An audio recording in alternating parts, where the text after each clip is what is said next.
Hello and welcome to How to Start Up, a podcast for anyone starting a company. This is a collection of conversations with people who have all successfully started, run and even sold their own companies, sharing not only professional but personal experiences on what we should be doing now, next or never. Hosted by me, Juliet Fallowfield, founder of PR consultancy for startups Fallowfield and Mason. Given many founders are experts in their own fields, but not when it comes to the more technical side of things, I wanted to create this mini-series that provides listeners with a practical checklist covering all sorts of things from accounting, legal, HR and recruitment, ethical and sustainable practices, investment, as well as public relations. This all falls under the I don't know what I don't know, given how many new areas you have to learn when starting a company. As this mini-series is a more practical how-to, I wanted to speak to an experienced investor to help understand not only the jargon surrounding this area, but key points to consider when seeking investment as a startup. In this episode, we hear from Costas Kalisperas, founder of InTune Executive Coaching. Costas is well placed to talk on this given his extensive and diverse advisory experience across law, investment banking, private equity and angel investing. And now he helps executives reach their next set of goals and ambitions through his executive coaching company. Hi Costas, thank you so much for your time today joining How to Start Up. It would be great if you could start off by briefly introducing yourself and a bit about your background. Sure, thanks Juliet. Delighted to be with you this morning. My name's Costas and I'm the founder and CEO of InTune Executive Coaching Limited, which is a business which coaches founders, entrepreneurs and leaders in organizations to be in tune with themselves, tap into their resourcefulness and achieve their business and personal goals. Prior to founding this business, though, I was a lawyer and an investment banker for about 25 years combined, advising a whole range of companies from startups to multi-billion pound businesses on how to raise capital, buy and sell companies and execute their strategies. And I guess over the last 5 years in particular, I've been an angel investor in a number of consumer tech businesses and now sit on the board of two I care most about, which are called Near Street and Supper London. Amazing. Thank you. For me, I'm working in a co-working space. I started a company a year ago. I'm having lots of chats with lots of entrepreneurs, both clients and friends. And investment is the word that comes up again and again and again. It would be wonderful if we could go into a little bit of detail as to what different types of investment are available for new founders. Sure, absolutely. It's a real mix. I mean, most entrepreneurs tend to find friends and family who know them, know their track record and their history, understand what they're trying to achieve with their new business, and are prepared to give them a small amount each. And that helps either create the product or the idea so that they can build on that. But many people obviously don't have the benefits of having friends and family who can do that. And then there are other opportunities to seek capital from retail investors. You must have heard of the crowdfunding sites. There are many of those where basically you offer your idea up and investors who are all individuals have the opportunity to sign up and become shareholders in your business. Or you can find angel lists or associations of high net worth individuals, successful ex-executives who've built a pool of capital and are looking to back new entrepreneurs in their new ventures. So those are the first ports of call. There's a lot of jargon around this that I would love to get a little bit more clarity on. You hear the words unicorn, angel, SEIS, EIS. It'd be great if you could just give an overview of those. Sure, yeah. Well, unicorn is a double-edged sword, right? Because unicorn is not only the mythical creature, but it means a highly desirable but difficult to obtain outcome. That's what the meaning of unicorn is. And unicorn in the venture world is used to describe privately held startup companies that are valued at $1 billion and above. The reason it's a double-edged sword is for every unicorn, right, there are hundreds, if not thousands, of failed businesses. So if you think about the investors who are looking for their unicorn, chances are you're not going to be one of them. So that's a word of warning, right? That investors who are looking to spread their money around hundreds of companies may not particularly care about yours because they're only looking for one to make it all worth their while. But that's what a unicorn is. It's a private startup company that's valued at above $1 billion whilst privately held. So in terms of the SEIS? SEIS is for smaller businesses. EIS stands for the Enterprise Investment Scheme, and it's there to offer tax incentives to high net worth individuals. We talked about those earlier, in order to encourage them to invest in startup businesses. So the way it works is that there are tax breaks for doing that. Mm-hmm. So you get a tax deduction for the amount you've invested every year, and you get a tax loss if the company fails. So it's a way of incentivizing, encouraging people with capital to invest in startup businesses. And if you can qualify for CIS or EIS, depending on the stage of your business, then clearly you can tap into that pool of angel investors more effectively because their interests are encouraged. Amazing. And I gather the UK is hugely geared towards supporting this. So that's quite encouraging. Absolutely. And at what stage of the new business idea could or should founders start to think about investment?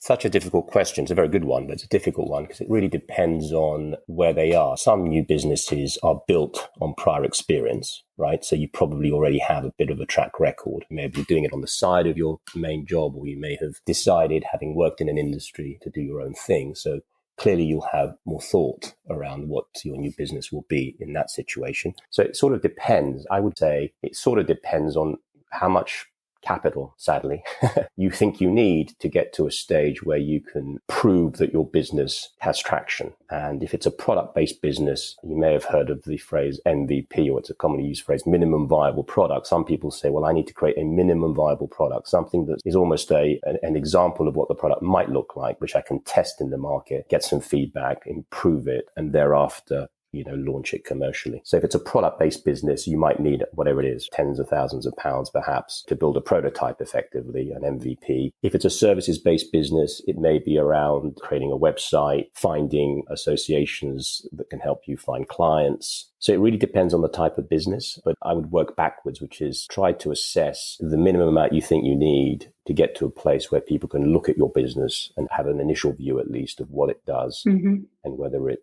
addresses a particular need. That also leads me on to what would founders need to prepare or prove or deliver. And I think it sort of touches on what you've just said, but is there anything else that they would need to do in terms of paperwork or tracking or delivery to be able to take to investors? Again, it really depends on the stage. I mean, there's so much out there online, actually, that's really good. There are so many startup businesses that actually offer you free examples of the types of content you should have in what they call an investment deck, presentation that you use to raise capital with. And they're all outstanding. But it's just being very clear about the proposition, very clear about what problem you're trying to solve and how you're solving it, explaining how you're going to generate revenue from doing what you're doing, and really just trying to preempt the sorts of questions that people would ask you. So the basics are explaining what you do and why you're doing it, right? And what experience you have or expertise you or your team have in delivering. The better decks are the more creative and thought through decks, which are more likely to result in some engagement from investors. Try to preempt the obvious questions they're going to ask you. And those are often around things like, well, what do the competitors do? How do you differentiate your business? Because there are many follow-on copycat businesses these days. How is it that I can believe that your business is going to be the survivor business? So the best investor decks not only explain your business, but try to preempt the sort of challenges and questions that investors are likely to ask you. So you don't go around 3 times iteratively answering this whole series of follow-up questions. That's so interesting you say that about the comp set, because I find with the line of work I'm in communications, it's exactly the same. You need to know your environment really well when you're defining your own brand tone, voice, or your own communication strategy. You need to know what your comp set are doing as well as what you're doing. Absolutely. Not be too insular. And what should they look for in a financial backer or even avoid? They come in all shapes and sizes. That's the problem, especially in venture.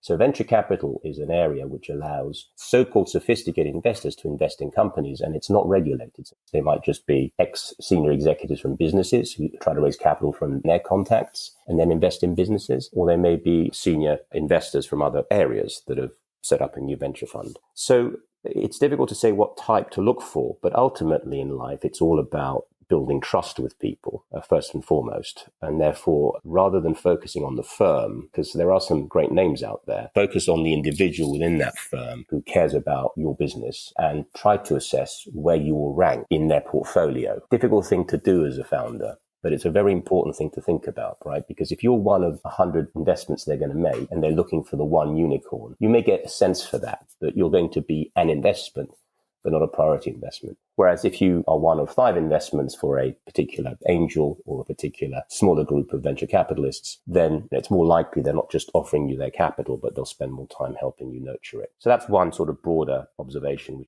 The other thing, to be honest, and it ties into your legal podcast, but it's so important, is really work out exactly what fees they're going to charge you, how much equity they're going to want, and how much control, most importantly, they're going to exercise over your business. And what happens if it goes wrong? I remember on your legal podcast, it was all about exit. You know, what happens if things go wrong, like a prenup? Those are the areas I've most often found inexperienced founders fall into, because it's very difficult to know what's market practice for how much equity people want or how many fees they charge you. So I think being cautious around human dynamics and thinking through fees, percentage of equity, and control are probably top of my list. Amazing. And I mean, I'd assumed it would be incredibly complex and expensive to start a company. And this unknown was probably the main reason for me not to take the leap sooner. Could you potentially talk through what there is not to be scared of? And in the theme of now, next, or never, any common mistakes people make at the beginning that they could avoid? Sure. As you say, and I think as you've discussed on another podcast, setting up a company is pretty straightforward. More important are things like accounting, tax, and all the legals core to establishing the entity that you will operate under. So those things are pretty straightforward. They involve some cost, right? But they're not overly frightening once you address them. In terms of the business itself, I think the only advice I can really give, which is not to worry about the long-term vision, because if your business is to be, I don't know, the leading X in this market, as a founder, that can seem pretty overwhelming. Obviously, you should have a long-term vision, because otherwise you won't convince anybody to back you. But I think the way you get started is to think about the immediate practical next steps that you need to address in order to start to build that vision. And there's a famous Tanzanian proverb that I use actually in my executive coaching often, which says, a little by little makes a lot. But the other thing perhaps that you should think about first and foremost is the hardest thing for any company, and that's customer acquisition. You know, every business needs some customer. And most businesses fail because they underestimate the cost of getting customers, whether it's marketing cost, whether it's the freemium model, offering free stuff before you can charge for it. But all those customer acquisition expenses really do pile up pretty quickly before you've built revenue. So what I have seen successful entrepreneurs do is really think about that model, how they're going to tap into customers. And if they cannot do it directly on an efficient basis, who could they partner with to funnel potential clients their way? And when it comes to the next stage, and I was joking yesterday with somebody, I feel like I'm in stage 2 of a computer game, given I've just anniversarized my company, and it's a lot harder. The first year, you're full of adrenaline, you're full of drive, and suddenly you hit year 2 and you're like, build, right. And I was going to say, in terms of scaling or getting that growth underway, is there anything that they need to really be aware of or savvy to? Yes, I think it's actually a really good question, because the first stage, as you say, is full of adrenaline and hope and aspiration. And then you get to, right, now what's next? And I guess there are 2 things. And again, the most successful founders have the humility to do this. It's the ability to pivot, which is a phrase that everybody uses now in venture, which is learning the lessons you've learned in your first year or 2, whenever that moment is. How is it that you can pivot the business to be more successful?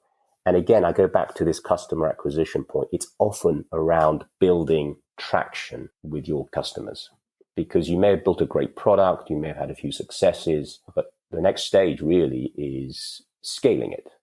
And sometimes it takes the humility to recognize where there's a need to pivot the business and do it differently in order to grow it. Someone else said that to me once. As long as you're okay with the company you're running in 5 years is going to look nothing like the company you start now, then great. Yes, absolutely. Is there any accreditation that founders should look for in investment partners? To be honest with you, where I would encourage founders to look for accreditation is in their advisors and in their advisory board or board directors, rather than their investors, at least at the outset, provided obviously it's a recognized entity. Then it's not capital from an unclear source. That could become a real big issue. But most of the venture investing doesn't come from any sort of fully accredited entity. And I suppose it's also more attention needs to be spent on what accountability you have to your investors and what expectation they'll have back from you. So that, I presume, would be quite a big consideration. Oh, it's huge. I mean, raising capital from people you don't know is an enormous burden, right? As a board director, you have fiduciary duties, which I know you've touched upon on other podcasts. But hopefully, as a moral human being, you also have a sense of responsibility. So no, running your own business is relatively easy without outside capital because you only have yourself to answer to. And that's why I say I think it's important to surround yourself with people who have expertise in different areas that you can tap into, because no founder can know everything about all the ecosystem, around building a business. And that leads me to one of my final questions around time, because presumably you do need to dedicate and budget a fair amount of time, not only to be your own IT help desk, but to look for investment partners and really think things through, do all the paperwork. Do you recommend that a founder spends a dedicated amount of time per week thinking around investment, looking into it, and just prioritizing it? It's actually a really, really good question, Juliet, because what I don't think is successful in life is when you need investment, you reach out to a bunch of people and say, I need investment. And it doesn't work for multi-billion-pound businesses, and it doesn't work for startups, right? Because going to somebody asking for their money when you haven't met them before is always difficult. So the reason it's such a good question is you should be thinking about that way before you ever need investment. You should be building networks with the types of people who are either in your business, care about your business, might care about your business from the very beginning. Because if you build those networks and 2 years later you say, by the way, I'm now raising some capital, those people can say, oh yeah, I've lived that journey a little bit with you. I remember we met a couple of years ago and you told me what you were going to do. And then you can explain to them how far you've come. And that conversation around investment is then a much more natural one. So the amount of time I can't tell you, but the question is a great question because it focuses on the fact that you should be thinking about the types of people who might care about your business from the very beginning, way before you need their investment. So that pipeline is long. You really need to be proactively thinking about it months and months in advance. That's such good advice. Months and months in advance, yeah, but not 5 days a week. Just, the odd call, the odd cup of coffee. But again, you will know your ecosystem. You will know other companies like yours, or you will know competitors who have been backed by X, Y, or Z. You will know people in your own network that value what you do. And you don't know if those people might be open to being an angel investor one day. But it's much better to ask them a couple of years into a conversation than out of the blue in 2 years' time. And given that 90% of startups fail, is there any other piece of golden nugget of advice that you'd like to share with entrepreneurs who are thinking about starting a company or indeed having started and looking for investment? The reason most startups fail is not because they're bad businesses. It's because they run out of capital. So it goes back to the whole topic today, right, which is investment. So thinking ahead of any investment needs. So that's sort of step one. Step two is if you do then run out of cash, and it happens, it doesn't mean you failed. I mean, it may mean you've lost some capital and the business is now performing. It simply means that you ran out of investment and you can potentially leverage what you have learned and roll it into something new. But I think it's really important to not frame it as the great companies make it and the bad companies fail. Many very good companies simply run out of cash because they haven't engaged with the right investors, or they've just been unlucky about the timing. So don't be dispirited, I guess, but think ahead in terms of funding, because that's most often the reason that companies fail. It's because they run out of cash. Yeah. Some people have shared with me that they've been guilty of trying to perfect their deck or their product offering or their MVP to take to an investors. But actually, this is my favorite quote at the moment, is done is better than perfect. And if you're thinking about that funnel and that pipeline, it's just you have those coffees, get those meetings in. So you never get to that point where you run out of capital. Thank you so much, Costas, for your time. I've learned so much. Great advice. No, thanks so much, Juliet. Really enjoyed it, and good luck with the next one. I hope the advice Costas has shared has helped with some of the questions you have around investment. And if you'd like to contact Costas, you'll find all of his details in the show notes, along with a recap of the advice he has so kindly shared. Thank you for listening to How to Start Up. I hope these conversations offer you some confidence, encouragement, and reassurance that you're on the right track. If you enjoy this podcast, I'd be so appreciative if you were to rate, review, and subscribe, as it will really help other people starting a company discover it.